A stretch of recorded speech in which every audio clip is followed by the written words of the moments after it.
오늘 지아하고 인성이가 왔네요. 우리 박수 한번 쳐주시죠. 잘 왔습니다. 너무 예쁘고 착합니다. 감사합니다. 우리가 사도신경을 고백할 때 마지막 부분에 이렇게 고백하죠. 성령을 믿사오며 거룩한 공예와 성도가 교통하는 것과 라고 이렇게 우리가 고백합니다. 성도가 교통하는 것, 이것은 성령님을 우리가 믿듯이 이렇게 중요한 믿음의 신앙이다라고 하는 것을 알 수가 있습니다. 가끔 어떤 분들 그러죠. 나는 TV를 통해 예배 드린다고, 나는 그냥 집에서 혼자 예배 드린다고.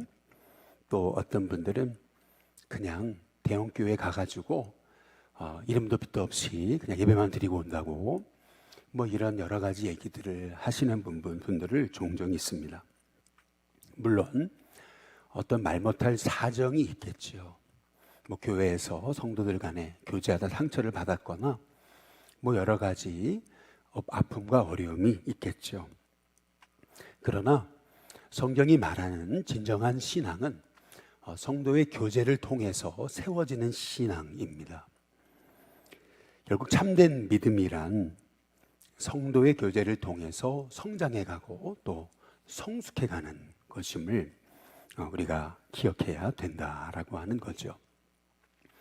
그래서 우리가 믿음 생활하면서 주일날 교회 나와 예배도 열심히 드리지만은 또한 속회 같은 곳에 속해서 소그룹 목장 같은 곳에서 우리가 성도들과 믿음의 교제를 나누면서 내 신앙이 이런 게 부족한 거구나, 내가 더 이 부분에 열심을 내야 되는 거구나, 여러 가지 성도와 교제하면서 우리의 부족함을 알아가고 또 성도와 교제를 통해서 우리가 믿음이 자라가는 것, 이것이 참된 믿음이다라고 할 수가 있는 거죠. 마리아는 성령님이 주의 천사가 가브리엘이 하나님의 말씀을 통해서 성령으로 아기를 잉태할 거다, 예수님을 잉태할 거다라고 하는 말씀을 듣고 39절에 보니까 이때에 마리아가 일어나 빨리라고 이렇게 말씀하고 있습니다. 아직 마리아에게 이제 배가 불러오고 그리고 뭐 입덧이 시작되고 이제 그런 상황이 아니죠. 하나님의 말씀을 그대로 주의 여종이니 말씀대로 이루어지이다, 이제 그렇게 고백하고 바로 일어나서 빨리 이 마리아가 갔던 곳이 산골에 있는 유다 한 동네, 바로 이 엘리사벳이 있던 곳이었음을 알 수가 있습니다. 40절에 보면 사가랴의 집에 들어가 엘리사벳에게 마리아가 문안을 하거든요. 잘 계셨어요. 문안을 하는 거죠. 샬롬이라고 문안을 하는 거죠. 이스라엘의 인사법은 샬롬이었으니까 아마 샬롬하고 인사를 했겠죠.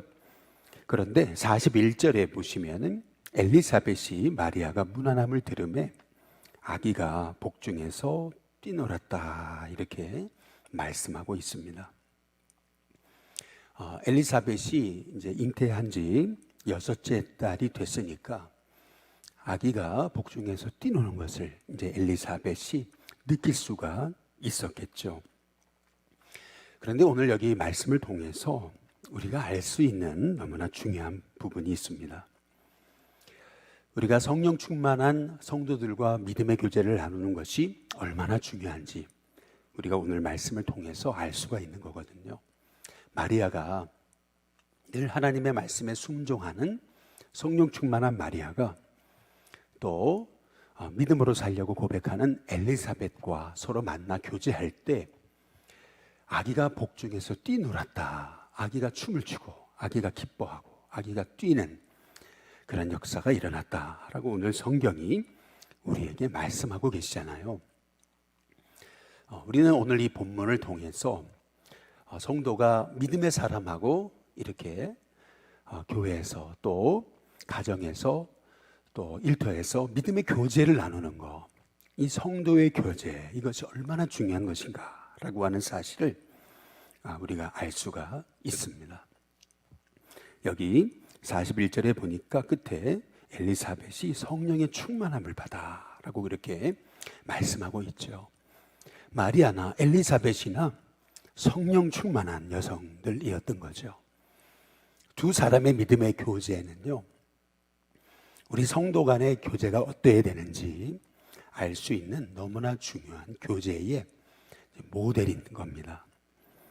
특히 여기 43절에 보면은 엘리사벳이 이제 얘기하잖아요. 내 주의 어머니가 내게 나아오니 라고 이렇게 이제 말씀하고 있어요. 엘리사벳과 마리아는요, 나이로 보면은 이게 굉장한 나이 차이가 나는 그러한 사람들이었습니다. 마리아는 10대 중반 정도 됐을 거고, 또 엘리사벳은 나이가 많아 늙었다라고 성경이 말씀하고 있잖아요.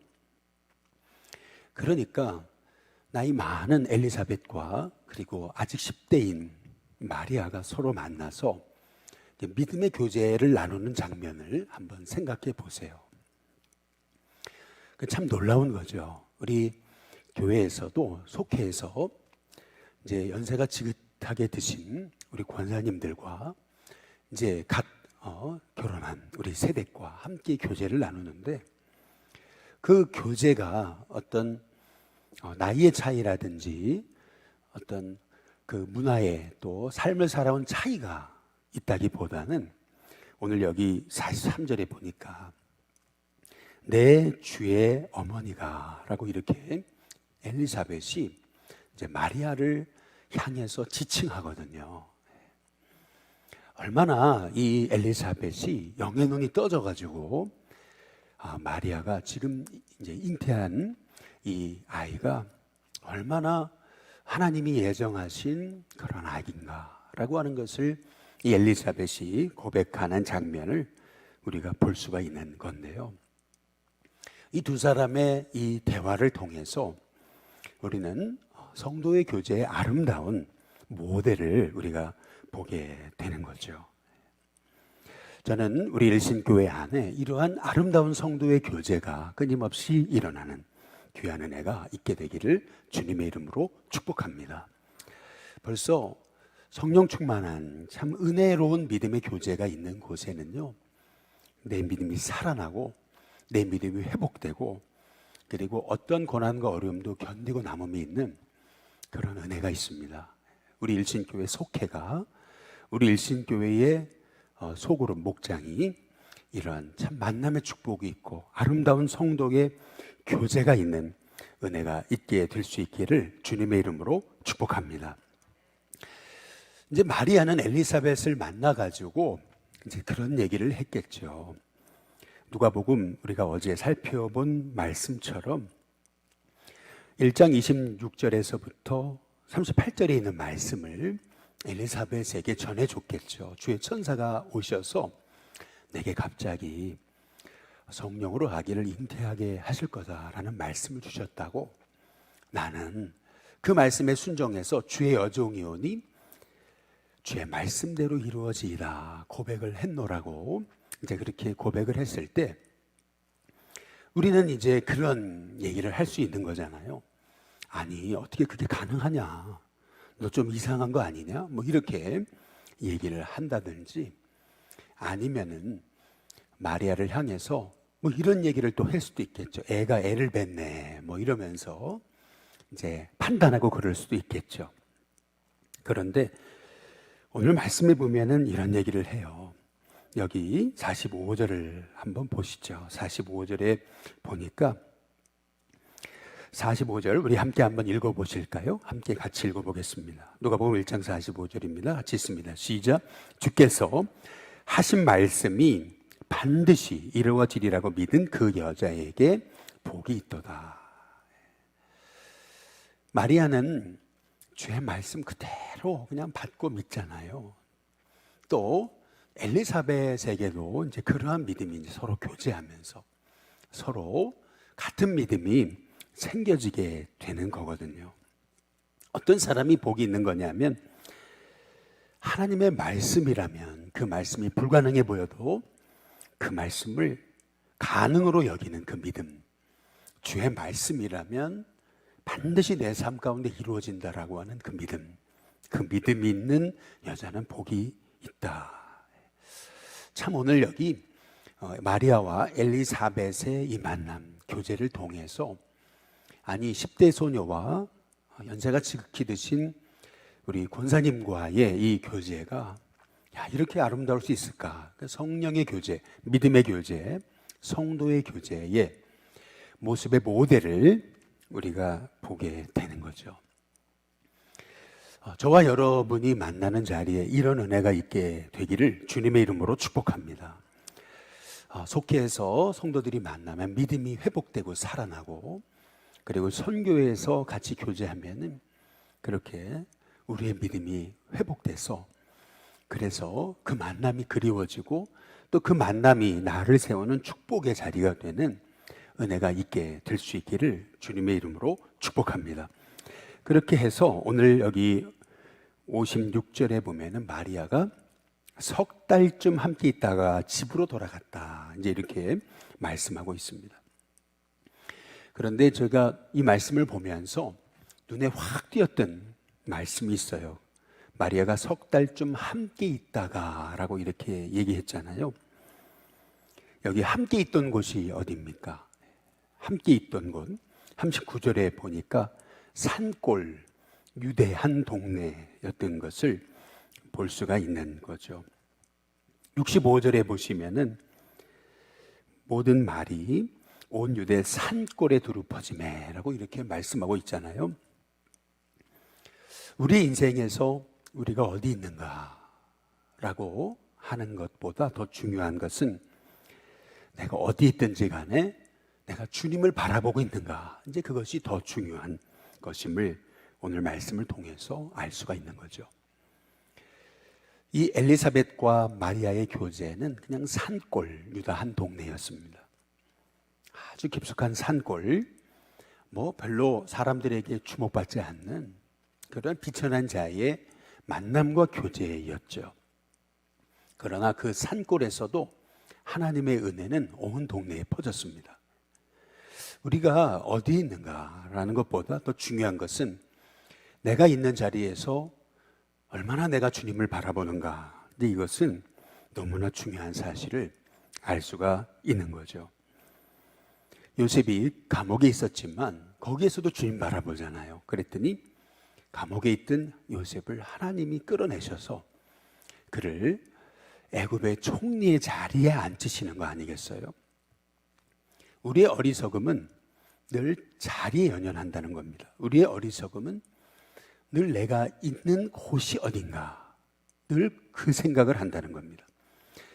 그러나 오늘 말씀을 통해서 우리 성령님이 우리에게 주신 은혜는 우리가 산골에 있든지 어디에 있든지, 요셉처럼 감옥에 있든지, 내가 어디 있는가라는 것보다 더 중요한 것은 내가 지금 주님을 바라보는가, 내가 얼마나 있는 자리에서 내가 주님께 주목하는가라고 하는 것이, 그것이 얼마나 소중한 것인가라고 하는 것을 우리가 알 수가 있는 거죠. 내가 아무리 비천한 자리에 있어도 주님 바라보면 내 비천한 삶의 자리를 하나님께서 존귀한 삶의 자리로 바꾸신다는 믿음으로 살아갈 수 있는 저와 여러분이 될 수 있기를 주님의 이름으로 축복합니다. 이제 그것이 결국 마리아의 찬가거든요. 누가복음 1장 46절에서 56절까지의 말씀이 마리아의 찬가라고 하는 건데, 이 마리아의 찬가의 핵심은 뭐냐면은 비천한 여종을 하나님이 돌보셨다라고 하는 말씀입니다. 여기 48절에 보면은 그 여종의 비천함을 돌보셨다, 이제 이렇게 얘기하잖아요. 그런데 누가복음 1장 67절에서 80절에 보면은 사가랴의 또 찬미, 찬가가 나옵니다.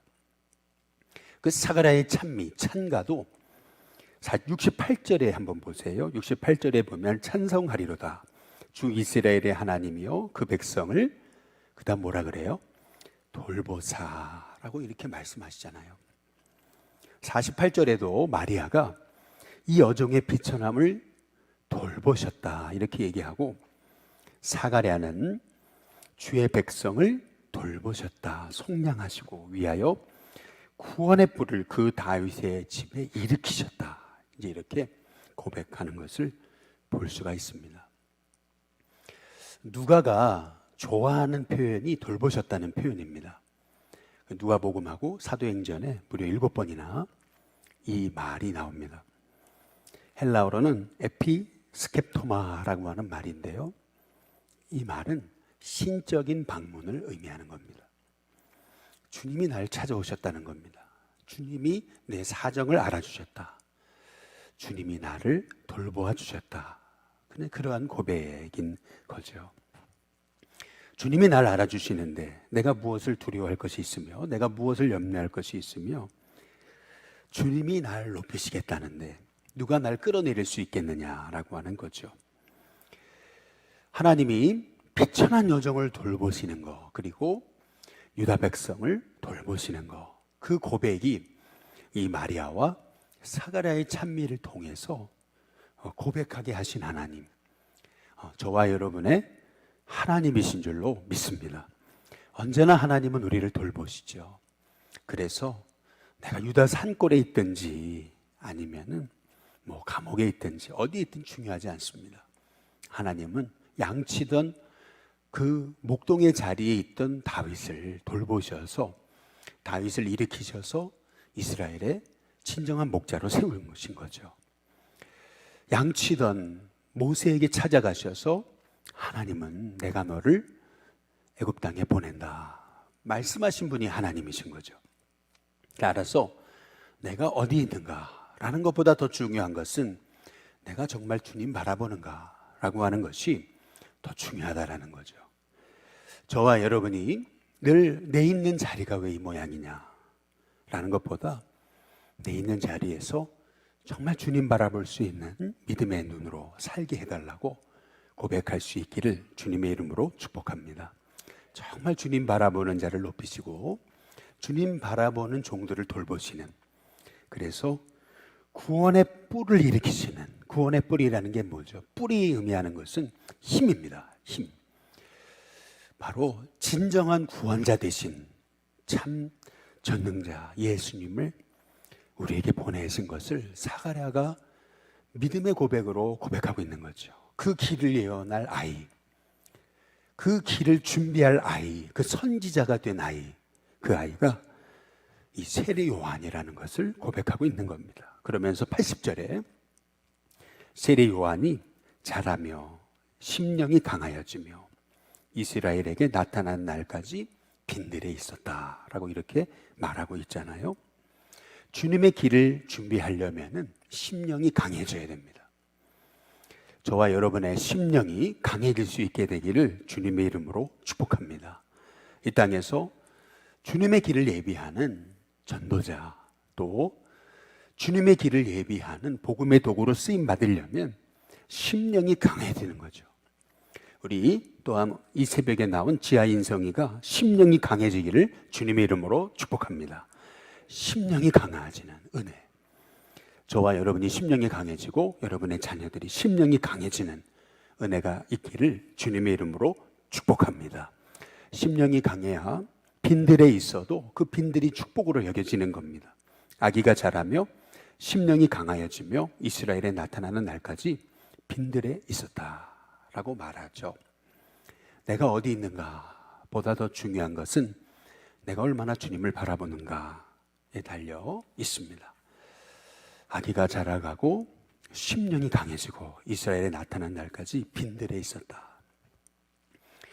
빈들이라고 하는 얘기는 채워지지 않은 거잖아요. 다시 말하면 빈들이라고 하는 것은 결핍의 장소를 의미하는 겁니다. 하나님은 세례 요한을 세우시기까지 빈들에 있게 하셨습니다. 결핍의 장소에 있게 하신 거죠. 우리의 삶에 뭔가가 결핍하다면은 그러면 그게 은혜입니다. 우리를 광야에 보내시는 것은 우리를 하나님이 쓰시고자 준비하시는 과정인 거죠. 광야가 주님 바라보는 광야가 될 때 그 광야는 단순히 광야여 빈들이 아니라 하나님이 날 세우시는 축복의 자리임을 믿습니다. 요셉의 감옥은 하나님이 요셉을 세우시는 자리가 되었던 것처럼 다윗의 목동을 치던 그 빈들은 하나님을 만나는 자리가 되었던 것처럼 저와 여러분이 있는 자리, 그 빈들, 뭔가 늘 부족하고 결핍의 자리가 주님을 바라봄으로 하나님이 저와 여러분을 쓰시도록 하나님의 음성을 듣는 자리, 그래서 내가 영적으로 준비되는 자리가 될 수 있기를 주님의 이름으로 축복합니다. 우리 찬송가 498장 우리 함께 찬양 부르겠습니다.